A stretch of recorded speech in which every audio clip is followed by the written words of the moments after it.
दोस्तों, एक ज़माने में हमारे देश में नारा लगता था, बापू हम शर्मिंदा हैं, तेरे कातिल ज़िंदा हैं। लेकिन अब जो है वो बापू के कातिलों और उनके भक्तों की हिम्मत जो है, उनके हौसले इतने ज़्यादा बढ़ गए हैं कि उनको बर्दाश्त करना जो है वो नामुमकिन होता जा रहा है। और जिस तरह के वक्तव्य आ रहे हैं और जिस तरह की बातें सोशल मीडिया पे घूम रही है, उसको पढ़कर जो है वो कोई भी इंसान जिसका ज़मीर ज़िंदा है, जिसकी अंतरात्मा ज़िंदा है, वो जो है वो इससे परेशान हो जाता है। आज कल ये क्यों हो रहा है और इसको कौन प्रोत्साहन दे रहा है और इसे कैसे रोका जा सकता है? इन प्रश्नों पर हम गांधी जी के पड़पोते श्री तुषार गांधी साहब से बात करेंगे। तुषार गांधी साहब, आपका इस कार्यक्रम में स्वागत है।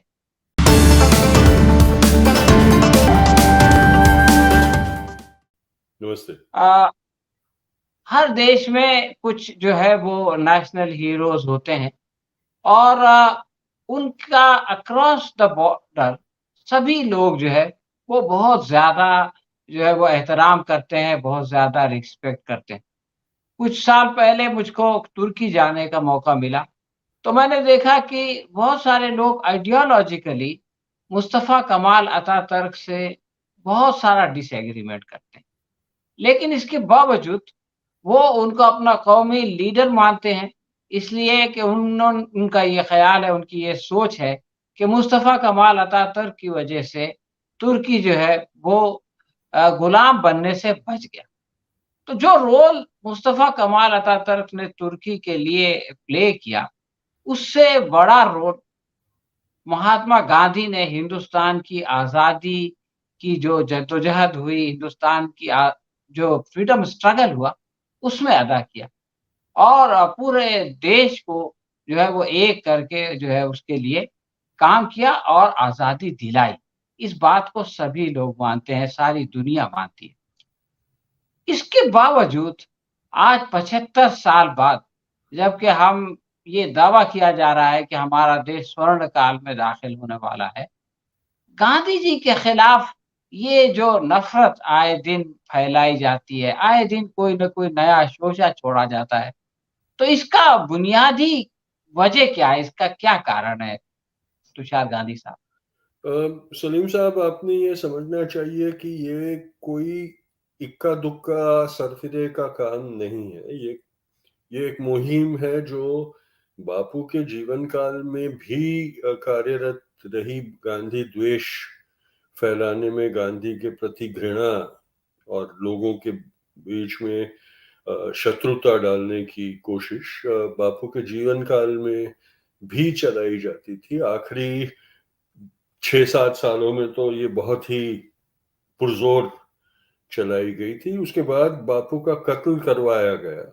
जिस विचारधारा ने बापू का कत्ल किया, संघ, जिसे हम आजकल संघी कहते हैं, वो आरएसएस हिंदू महासभा की जो आइडियोलॉजी थी, वो वायलेंट रिट्रीब्यूशन की थी, यानी हिंसाचार की थी।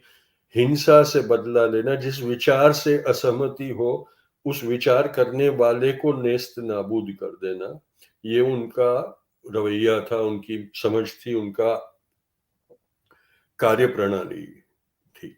पर जब बापू की हत्या करवाई तो उन्होंने देखा कि उनकी छवि, उनकी आकृति और उनका विचार, वो जिंदा थे उससे भी कई गुना ज्यादा बड़ा हो गया।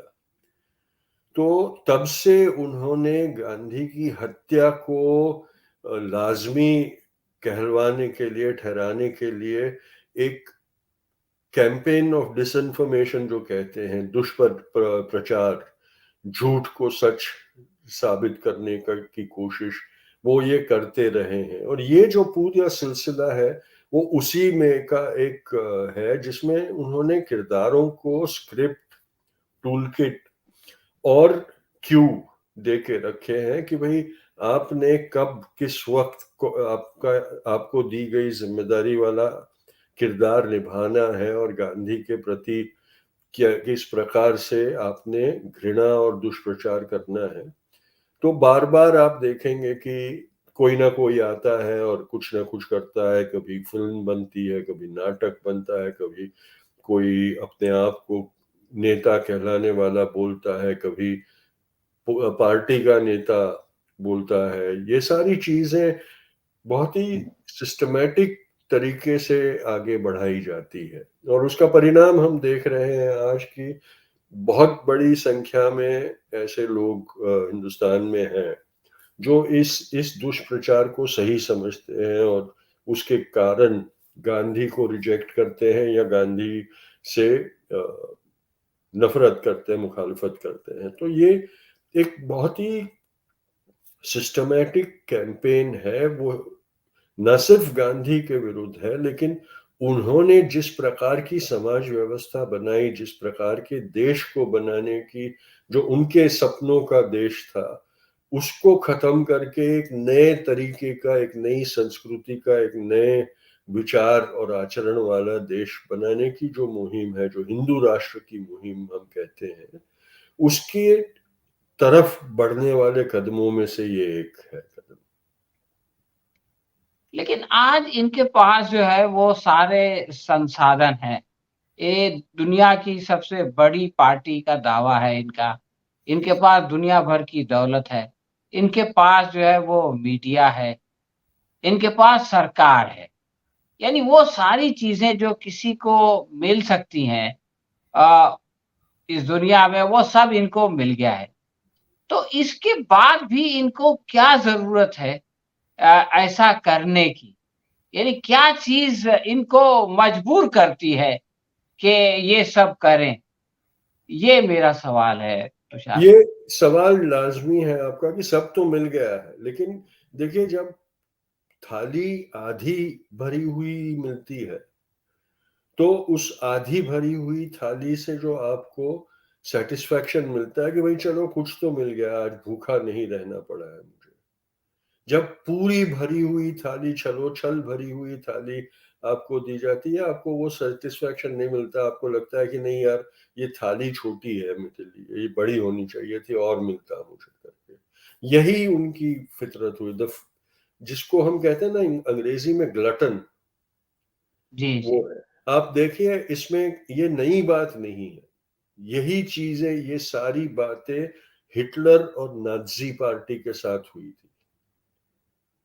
उनकी हैसियत के ऊपर उनको सब चीज मिल गए थे जर्मनी में। उनको आशा थी उससे भी कई गुना ज्यादा पॉपुलैरिटी, समर्थन, ताकत, पैसा सब उनको मिला था, पर उनकी भूख कभी खत्म नहीं हुई। आखिर में उनकी ग्रीड ने ही उनके विनाश के बीज बोए।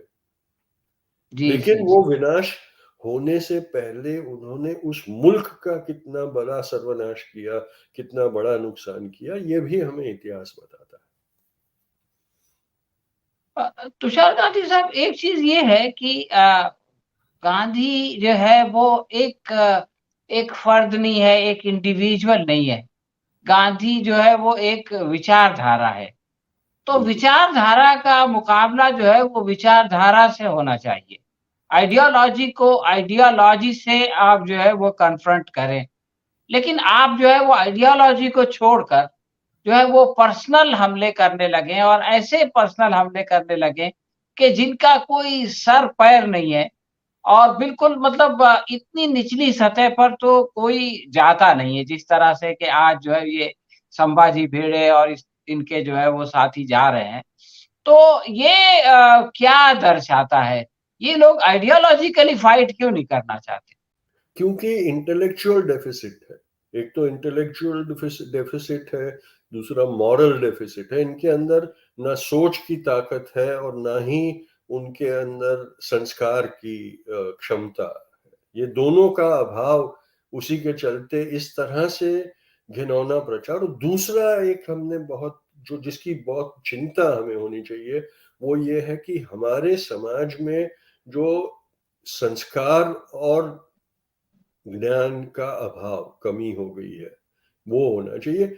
ऐसी फितरतों से एक वक्त था जब ये समाज हमारा जो था, वो इसको आउटराइट रिजेक्ट कर देता और इसके खिलाफ अपनी नाराज़गी को बहुत प्रखर तरीके से व्यक्त करता। आज हमें वो दिखाई नहीं देता। आज समर्थन करने वाले भक्त वाला तबका है, वो तो है ही, लेकिन चुप्पी साधे हुए अपनी चुप्पी से उसका समर्थन करने वाला तबका भी हमारे समाज में बहुत बढ़ गया है। और ये जो नुकसान वो कर गए हैं, वो उनकी जीत है। ये हीन विचारधारा, हिंसक विचारधारा, हिंसक प्रवृत्ति के लोगों की जीत है। सलीम भाई, मैं आपको और आपके दर्शकों को ये बताना चाहता हूं कि गांधी के ऊपर होने वाले हमले, चिंता है, उससे उसे गुस्सा आता है, दुख होता है, लेकिन आज के समाज में जो हो रहा है, आप देखिए, जो वीडियो आया था जिसमें संभाजी बुढ़े की वो सभा का वीडियो दिखाया गया बार बार, उसमें आप देखेंगे तो संभाजी भिड़े तो हम उसको दी गई स्क्रिप्ट के मुताबिक पोपट की तरह बोलता है सब चीज, लेकिन बैठे हुए दर्शक हंसकर और तालियां बजाकर उसका जो समर्थन करते हैं, उसमें हमें उनकी मानसिकता की जो लेवल जितनी घट गई है वो दिखता है कि ठीक है, तुम्हें गांधी से नफरत है, गांधी पे गुस्सा है, तुम उसकी क्रिटिसिज्म करो, उसको गालियां दो। आप एक औरत के कैरेक्टर का मजाक उड़ा रहे हैं, एक औरत के कैरेक्टर की, उसकी चाल चलने के ऊपर आप इल्जाम लगा रहे हैं। औरत जाति का अपमान भरी सभा में सबके सामने हो रहा है, एक भी आवाज विरोध में उठती नहीं है। वो समाज का पतन आप देखिए, जिसकी चिंता आपको होनी चाहिए। आप मणिपुर का देखिए, पिछले जी, 2 महीनों से 3 महीने अब तो होने आ रहे हैं कि मणिपुर में इतनी बर्बरता पूर्वक हिंसा की जा रही है। क्या मणिपुर के बाहर कहीं पर भी आक्रोश दिखाई देता है? जिस प्रमाण में आक्रोश होना चाहिए था, क्या दिखाई दे रहा है? नहीं दिखाई दे रहा। अब मेवात चल रहा है, हरियाणा में आग लगी है, पूरा देश चुप्पी साधे हुए बैठा है। ट्रेन में एक सिपाही लोगों को गोलियां मार के भून देता है, लाशें पड़ी हुई है, लहू बह रहा है, और लोग वीडियो बना रहे हैं उसका। जी, कोई रोकता नहीं। कोई रोकता नहीं, कोई अफरा तफरी नहीं, लोग वीडियो बना रहे हैं, लोग उसकी सराहना कर रहे हैं। ये जो समाज में ये जो फितरत हमारी हुई है, इसका यही उनकी जीत है। ये संघियों की जीत ये है कि ऐसा समाज वो इतनी जल्दी बना पाए। अ, तुषार साहब, अभी आपने संभाजी भिड़े का ज़िक्र किया। ये वही संभाजी भिड़े है जिसकी वजह से यलगार परिषद के बाद जो है वो फसाद हुआ, दंगे हुए पूना में। बिल्कुल। और हमने देखा कि सरकार ने कई लोगों को, जिनका कि उससे कोई ताल्लुक नहीं था, जो वहाँ पूना में मौजूद नहीं थे, उन लोगों को भी पकड़ के जेल में डाल दिया और वो जो है वो बरसों तक जेल में रहे। उनमें से एक का जो है वो जेल में देहांत भी हो गया। लेकिन भिड़े का बाल बीका नहीं हुआ। वो तो होगा नहीं, वो क्योंकि होगा नहीं। मोदी जी उनको अपना गुरु कहते हैं। तो सवाल ये है कि इन लोगों को ये संरक्षण क्यों दिया जा रहा है? क्योंकि उनका एजेंडा वो कर रहे हैं भाई। गोडसे को, नथुराम गोडसे को हुतात्मा और देशभक्त कौन ठहरा रहा है? जिनका काम नथुराम गोडसे ने किया, वही लोग तो उसका समर्थन कर रहे हैं ना, उसकी सराहना कर रहे हैं ना। ये हमने समझना जरूरी है कि जिनके पास ये उनका जो एजेंडा चलवाते हैं ये संघ वाले, वो उनके खिलाफ नहीं जाएंगे। डबल इंजन सरकार जो है वो डिरेल हो जाएगी, लेकिन भिड़े के खिलाफ काम नहीं करेगी। तुषार गांधी साहब, आज जो है वो विधानसभा में ये प्रश्न आया था, आज यानी कल आया था, आज उसकी खबर आई। और उसमें जो मुख्यमंत्री है, बल्कि सुपर मुख्यमंत्री हैं, देवेंद्र फडणवीस, उन्होंने पहले तो ये कहा कि भई आप लोग भिड़े की मुखालिफत करते हैं, लेकिन क्योंकि भिड़े ने जो है वो गांधी जी पर वो किया, टीका-टिप्पणी किया या जो भी किया, लेकिन जब सावरकर के ऊपर जब इस तरह की बातें होती हैं तो आप लोग खामोश रहते हैं। लेकिन उसके बाद उनको ये कहना पड़ा कि हम जो है वो गांधी जी ये फादर ऑफ द नेशन हैं और ये जो है वो हमारे देश के बापू हैं और हम इनका अपमान किसी सूरत में बर्दाश्त नहीं करेंगे और भिड़े का जो है वो हमारी पार्टी से कोई ताल्लुक नहीं है। तो ये जो चीज़ दिखती है जो दोहरापन है कि एक तरफ आप जो है वो सावरकर की आड़ में इसको जस्टिफाई करते हो और उसके बाद फिर आप ये कहने लगते हो कि हम इसको बर्दाश्त नहीं करेंगे और इससे हमारा कोई ताल्लुक नहीं है। तो इस हाइपोक्रेसी को आप किस तरह देखते हिपोक्रेसी ही है। जो पहले उन्होंने बताया वो उनके दिल की बात थी, दिल की सच्चाई थी, दिली सच्चाई से निकली हुई बात थी। बाद में जो बात की वो मजबूरी के कारण, पॉलिटिकल मजबूरी के कारण करनी पड़ी थी, उसमें सच्चाई का कोई एलिमेंट था नहीं। आप देखिए, मैं बार बार उसी बात पे वापस आ रहा हूँ, लेकिन हत्या करवाने के बाद 75 साल तक आरएसएस यही बोलता रहता है कि नथुराम गोडसे हम में से नहीं था, हैं? जबकि गोपाल गोडसे खुद नथुराम का भाई कहता था नथुराम नहीं, हम पूरा परिवार संघ वाले थे। संघ वाला है, सही। तो ये उनकी फितरत रही है हमेशा, डिसोसिएट करने की, डिनायबिलिटी रखने की। लेकिन फडणवीस ने जो कहा वो सही पहले बोले, उसके बाद उसको ठीक करने के लिए, अपने आप को बचाने के लिए उनको ये गांधी स्तुति का ढोंग करना पड़ा। वरना अगर वो चाहते तो हमारे देश के कानून के मुताबिक इससे कई पहले कार्रवाई करवा सकते थे। जी, आप जी। देखिएगा, प्राइवेट सिटीजन्स ने एफआईआर फाइल किए हैं भिड़े के खिलाफ, आज तक पुलिस उसके ऊपर कोई काम नहीं कर रही। उप मुख्यमंत्री ने पब्लिकली कहा है कि हम बर्दाश्त नहीं करेंगे, हम कार्रवाई करेंगे।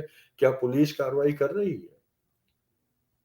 वो नहीं कर रही, क्योंकि उप मुख्यमंत्री ने प्राइवेटली उनको कहा है कि कुछ करने की जरूरत नहीं, जैसे 2002 में मोदी जी ने गुजरात में किया था।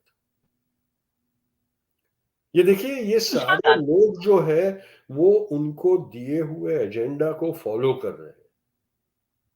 हम हैं जो इसमें कारण ढूंढने की कोशिश कर रहे हैं, करते रहते हैं और ये करते हैं। वो लोग अपने एजेंडा को बहुत लॉयल होकर वो एजेंडा को फॉरवर्ड ले जा रहे हैं और अपने हमारे मुल्क की फितरत बदलने में कामयाब हो रहे हैं। तुषार गांधी साहब, हम लोग ज़रा-सा इस पर आएँ। अभी एक तो ये कि वो अपने एजेंडा पे काम कर रहे हैं और उनके जो काउंटर एजेंडा है, उस पर जो है वो कैसे काम होना चाहिए। दूसरे ये कि अभी आपने समाज के बारे में बताया कि समाज में एक तरह की बेहिसी आ गई है। मतलब एक तो वो सच्चाई जानना नहीं चाहता और दूसरे ये कि वो इतना ब्लंट झूठ सुनता है और इतना बड़ा अपमान, इतना बड़ा कैरेक्टर असैसिनेशन देखता है। लेकिन उसके जो है वो पेशानी पे बल नहीं पड़ता और उसको कोई उलझन नहीं होती। तो ये जो है वो किसी भी समाज के लिए कोई अच्छी नहीं बल्कि बहुत बुरी सिचुएशन है। इस सिचुएशन को बदलने के लिए, लोगों की अंतरात्मा को जगाने के लिए, लोगों के अंदर सही ज्ञान प्राप्त करने की इच्छा पैदा करने के लिए और जब वो कोई गलत बात होते हुए देखें, तो उसके खिलाफ खड़े होने के लिए प्रेरित करने के लिए सिविल सोसाइटी क्या कर सकती है आपके ख़्याल में? हम जैसे लोगों को क्या करना चाहिए? हमने निराश नहीं होना चाहिए। ये चाहे कितनी भी सिचुएशन बुरी क्यों न नजर आए, आज हालात बिगड़े हुए क्यों ना हो, हमने निराश नहीं होना है। लेकिन ये भी हमने समझना पड़ेगा कि देखिए, जब दिल की बीमारी होती है किसी को, जी, तो शुरुआत में डॉक्टर दवाई से इलाज करता है, दवाई देता है। उसके बाद अगर और बढ़ जाए तो कहता है कि भाई हमें एंजियोग्राफी करनी पड़ेगी। उसके बाद अगर पता चले कि भाई ब्लॉकेज है तो बोलता है एंजियोप्लास्टी करेंगे। जी। और भी हो तो कहता है कि भाई बाईपास करना पड़ेगा।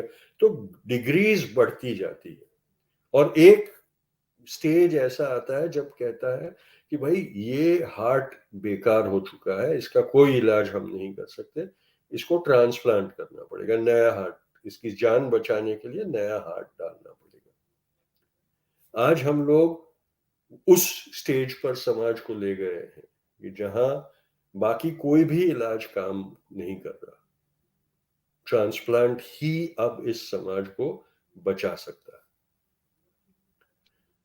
अब ये जब मैंने कहा तब आपने ये भी समझना चाहिए कि अभी जो भिड़े ने बापू का अपमान किया है, उसके खिलाफ जो झूठ बोला है, उगला है, वो बापू का तो अपमान है, करने की कोशिश है, लेकिन इससे भी ज्यादा बड़ा अपमान नारी जाति का किया उसने।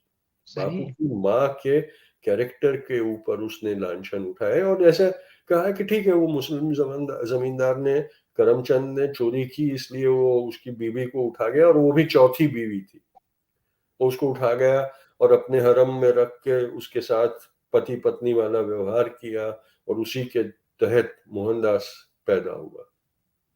यानी कि ये सब में पुतली की जी। सहमति थी, किसी तरह से उसने कहा कि ठीक है, मेरे शौहर ने जो गुनाह किया उसकी सजा मैं भुगतूंगी।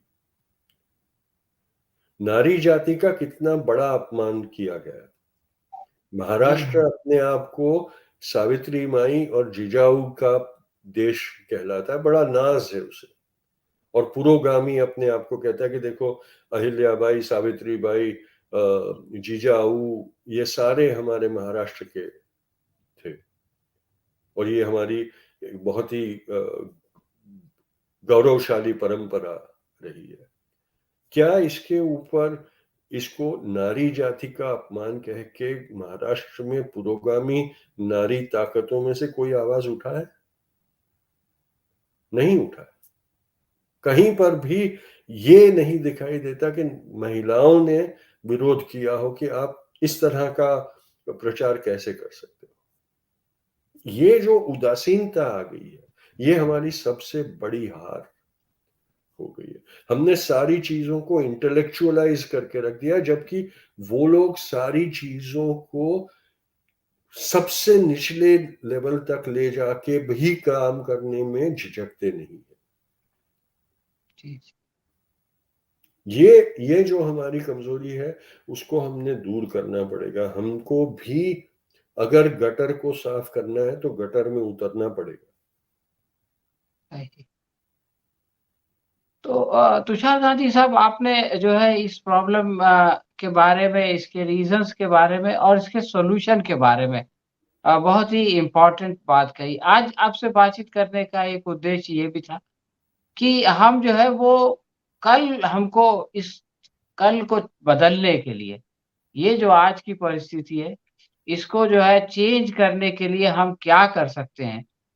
इस पर जो है वो हम गौर करें, और ये जो बीमारी है, ये किस इंटेंसिटी तक पहुँच गई है, इसको जो है उसका एहसास करें और उसका एहसास लोगों के अंदर जो है वो उनको एहसास दिलाएँ। और आपने एक बहुत ही अच्छी मिसाल दे कर के, बहुत ही अच्छी जो है वो एग्ज़ाम्पल से ये बात समझाई। हम उम्मीद करते हैं कि समाज का जो अंतरात्मा है वो जागेगी, और ये जो लोग इन हदों को गुज़र रहे हैं, इन हदों को क्रॉस कर रहे हैं, इनको जो है वो समाज रोकेगा और इनको उनकी अपनी जगह दिखाएगा। इस उम्मीद के सलीम भाई, साथ मैं हम आज एक की बात बातचीत। करना जी, चाहूंगा, जी, एक बात यहाँ कहना फरमाइए। चाहूंगा कि एक पॉलिटिकल इनिशिएटिव खड़ा हुआ है देश में, जो जी, बीजेपी और एनडीए के खिलाफ लड़ने के लिए एक यूनाइटेड इंडिया इनिशिएटिव बना है। वो पॉलिटिकली बहुत जरूरी इनिशिएटिव है और उसकी सराहना की जानी चाहिए, लेकिन उसकी सबसे बड़ी कमजोरी मेरे नजरिए से ये है कि उसमें उन्होंने नॉन पॉलिटिकल सोशल ऑर्गेनाइजेशंस और एक्टिविस्ट्स को कोई हिस्सा नहीं दिया। बीजेपी और संघ के खिलाफ की लड़ाई सिर्फ पॉलिटिकल लेवल पर लड़के हम नहीं जीत पाएंगे। इसमें पॉलिटिकल, सोशल और रिफॉर्मिस्ट स्ट्रेटजी होना बहुत जरूरी होगा। इसलिए जो एक्टिविस्ट और पॉलिटिकल स्पेक्ट्रम के लोग हैं, उन्होंने अपने आप को अपोलिटिकल कहकर पॉलिटिकल इक्विडिस्टेंस के हर सबसे उतनी दूरी रखना, वो आज नहीं चलने वाला है। और जो पॉलिटिकल पार्टीज है, उन्होंने भी ये समझना पड़ेगा कि उनका जो एजेंडा है वो पॉलिटिकल गेन्स के लिए मर्यादित है। जहां उनको लगेगा कि भाई इसमें हमें पॉलिटिकल इलेक्टोरल नुकसान होगा, वहां वो फुल स्टॉप डाल देंगे। और इसलिए उस फुल स्टॉप के आगे बढ़ने के लिए उन्हें सोशल ऑर्गेनाइजेशंस और एक्टिविस्ट्स की पार्टनरशिप करना बहुत जरूरी है। तो इंडिया की अगर कोई कमजोरी है, जो इंडिया अलायंस हुआ है, उसकी अगर कोई कमजोरी है, तो वो सिर्फ पॉलिटिकल सिचुएशन को एड्रेस कर रहा है, सोशल सिचुएशन को उसने नजरिया नहीं किया। भारत जोड़ो यात्रा में आप देख रहे थे कि पॉलिटिकल इनिशिएटिव होने के बावजूद उसमें राहुल ने आगे बढ़कर सोशल इंक्लूजन की बात की थी और दिखाया था। इंडिया अलायंस में भी जब तक ये सोशल इंक्लूजन नहीं दिखेगा, तब तक वो अधूरा और कमजोर रहेगा। ये बात हमने पॉलिटिकली भी करना बहुत जरूरी तुषार साहब, आपकी बात से एक सवाल है। और ज़हन में आता है कि जिस तरह आरएसएस और बीजेपी दोनों की विचारधारा तो एक जैसी है, लेकिन वो दोनों 2 अलग-अलग एंटिटीज़ हैं और वो अपना-अपना रोल जो है वो प्ले करते हैं और एक-दूसरे को कॉम्प्लीमेंट भी करते हैं। तो क्या ये नहीं हो सकता कि ये जो इंडिया का जो अलायंस बना है और जैसा कि आप कह रहे हैं कि ये एक पॉलिटिकल एंटिटी है और इसकी अपनी लिमिटेशन है और ये जो है वो बहरहाल इलेक्टोरल गेन्स और लॉसेस में ये लोग हिसाब-किताब करते रहेंगे और वो किसी भी पॉलिटिकल अलायंस की मजबूरी हो सकती है। लेकिन अगर इसके साथ जो है एक ऐसा सोशल अलायंस हो, जो कि इससे अलग होने के बावजूद इसको कॉम्प्लीमेंट करे, जिस तरह से कि आरएसएस जो है वो बीजेपी को कॉम्प्लीमेंट करता है। तो उसकी क्या पॉसिबिलिटी है और उसको कैसे जो है वो डेवलप किया जा सकता है? जरूरी है सलीम भाई, आज ये चीज एक वाइटल नेसेसिटी हो गई। आप देखिएगा कि आजादी की जंग में भी ऐसे ही सारी ताकत है जिनको एक्टिविज्म जो करते थे वो, और जिनको पॉलिटिकल एम्बिशंस थी, वो सब साथ में आके उन्होंने काम किया था और तब जाके हमें आजादी मिली थी। आज भी हमें आजादी की ही जंग लड़नी है। तब हम अंग्रेजों से लड़े थे, इसलिए आसान था कि बाहर के लोग थे। आज हमें अपने ही लोगों से लड़ना है, अपने ही लोगों को बचाना भी, हराना भी है और बचाना भी है। जी, जी। इसलिए ये अलायंस अनिवार्य है कि सोशल, एक्टिविस्ट और पॉलिटिकल अलायंस हो। वो लूज नहीं हो सकता सनी। मैं कहता हूं हमने वो लूज अलायंस करना कि भाई इन प्रिंसिपल हम उनके साथ है, ये अब नहीं चल सकता। हम पूरे जी, जी। पुरजोश से साथ मिलकर लड़ेंगे, तभी जाकर हम एक कन्विंसिंग ऑल्टरनेटिव बन पाएंगे। ये जरूरी है और इसका इनिशिएटिव पॉलिटिकल पार्टीज ने लेना होगा। देखिए, पॉलिटिकल पार्टीज ने इनिशिएटिव लिया तो इंडिया अलायंस बना है, जी। और उसी तरह से political parties will have to reach out. उनको एक्टिविस्ट्स और सोशल इंस्टीट्यूशंस को के पास जाकर उनको कन्विंस करके अपने साथ लेना होगा। स्ट्रेटजीज अलग होगी, जैसे आरएसएस और बीजेपी की स्ट्रेटजीज अलग है, लेकिन मकसद एक है। जी, वो जी, रास्ता जी। जाके कन्वर्ज होता है मंजिल पर। जी। उस तरह से करना पड़ेगा। तो इस तरह की कुछ कोशिशें तो शुरू हुई थी आपके जाने से पहले भी और वो जलगाँव में जो मीटिंग होने वाली थी महाराष्ट्र की सतह पर, हाँ, तो मेरा ख्याल है कि वो नेशनल लेवल पर भी वो कोई न कोई शेप ले लेंगी और आपके आने के वो बाद उसमें जलगांव की जो मीटिंग हुई थी उसमें भी एक तरफा था, क्योंकि सोशल और एक्टिविस्ट ऑर्गेनाइजेशंस और इंडिविजुअल्स ने मिलकर वो इनिशिएटिव किया। जी, जी। मैं जो कह रहा हूँ वो अलग है। अब इंडिया अलायंस बन गया, उस अलायंस ने रीच आउट करना ज़रूरी है। जी, जी, जी। उनकी उसको थोड़ा उनको और थोड़ा कॉन्फिडेंस, थोड़ा हौसला आए तो शायद वो लोग इस तरह की कोशिश करेंगे। उनको तो उनको ये समझना होगा कि उनकी रीच एक तरीके से लिमिटेड है। सही है। सोशल रीच अगर बढ़ानी है, तो जो लोग सोसाइटी में काम कर रहे हैं, उनके साथ उनका हाथ पकड़ना उनके लिए जी, अनिवार्य हो गया है। ये जो समझ है वो आनी चाहिए थी, पहले आ जानी चाहिए थी, पर अभी भी बहुत देर नहीं हुई। और ये सलीम भाई, मैं आपसे कहना चाहता हूँ कि ये मैं मेरी पर्सनल एड लिविंग नहीं कर रहा हूँ। मैं ये नहीं कह जी, रहा जी। हूँ कि भाई मुझे कोई पद दो या मुझे, ये कलेक्टिव होना चाहिए। आज जो सही, लड़ाई है वो कलेक्टिवली ही लड़ के जीता जा सकता है। इसमें इंडिविजुअल्स का सहभाग होगा, महत्व होगा, लेकिन इंडिविजुअल पर्सनैलिटीज नहीं कर सकती है इसको। सही। तो ये जो कलेक्टिव एफर्ट की जो कोशिश है, ये जो कलेक्टिव एफर्ट की जो सोच है, मैं ऐसा महसूस कर रहा हूँ कि वो बहुत सारे लोग जो एक कंप्लेसेंसी की दुनिया में थे और उनको ऐसा लगता था कि ऐसा कुछ नहीं होगा और हम जो है वो कुछ अच्छी-अच्छी बातें करके, कुछ लिख पढ़ के जो है वो अपने-अपने ड्राइंग रूम्स में बहुत बड़ा इनकलाब ले आएँगे। तो अब वो समझ तो कम से कम संघ परिवार ने दूर कर दी है।